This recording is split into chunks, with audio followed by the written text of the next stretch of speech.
শতভাগ স্বচ্ছতার সাথে পুলিশ ট্রেইনি রিক্রুট কনস্টেবল পদে নিয়োগ নিশ্চিত করতে সব ধরনের দুর্নীতির বিরুদ্ধে জিরো টলারেন্স ঘোষণা করেছে বরগুনা জেলা পুলিশ।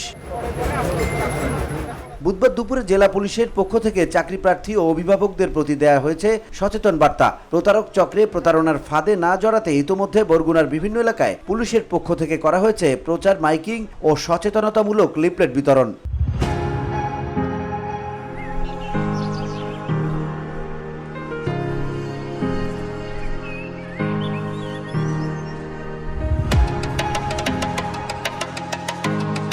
বরগুনা জেলা পুলিশ সূত্রে জানা যায়, আগামী 17 আগস্ট থেকে 19 আগস্ট পুলিশের কনস্টেবল নিয়োগ পরীক্ষা অনুষ্ঠিত হবে। যে কোনো পুলিশের নিয়োগে মানুষের মধ্যে একটি ধারণা থাকে ঘুষ ছাড়া পুলিশে চাকরি হয় না, আর এই সুযোগকে কাজে লাগিয়ে বিভিন্ন এলাকায় গোপনে সক্রিয় হয়ে ওঠে প্রতারক চক্রের সদস্যরা। তারা পুলিশের চাকরি পাইয়ে দিতে শতভাগ নিশ্চয়তার প্রলোভন দেখিয়ে প্রার্থী ও পরিবারের সদস্যদের থেকে হাতিয়ে নেয় লাখ লাখ টাকা।